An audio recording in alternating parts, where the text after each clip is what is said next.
Hi friends, బాగుందండి.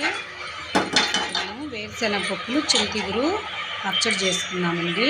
ఒకసారి చూడండి. స్టవ్ వెలిగించి బాండీలు పెట్టేసుకొని ఆయిల్ వేసేసుకుంటామండి. ధనియాలు, జీలకర్ర, మెంతులు, ఆవాలు కూడా కొన్ని వేసేసుకున్నామండి. మొత్తం వేగిన తర్వాత మనం వేరుశెనగ పప్పులు కూడా 2 నిమిషాల పాటు బాగా వేయించుకున్నామండి. 2 నిమిషాల పాటు వేయించుకున్నాము. ఇప్పుడు మనం వేసి పెట్టుకున్నాం కదండి. 2 నిమిషాలు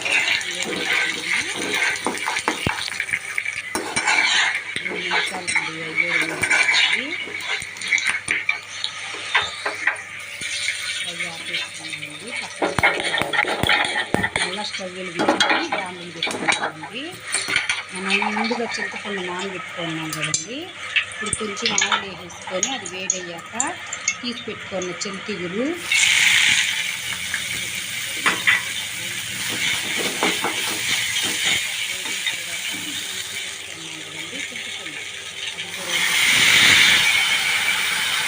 యాడ్ చేసుకోవాలండి. దానిలో ఒక 5 నిమిషాల పాటు అక్కడ చేసుకొని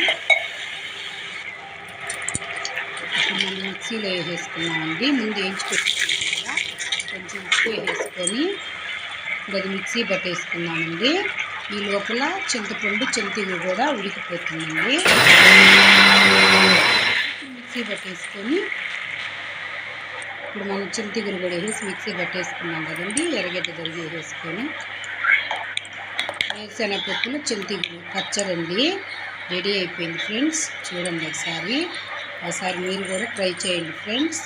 చింతగురు అంటే చాలా బాగుంటుందండి.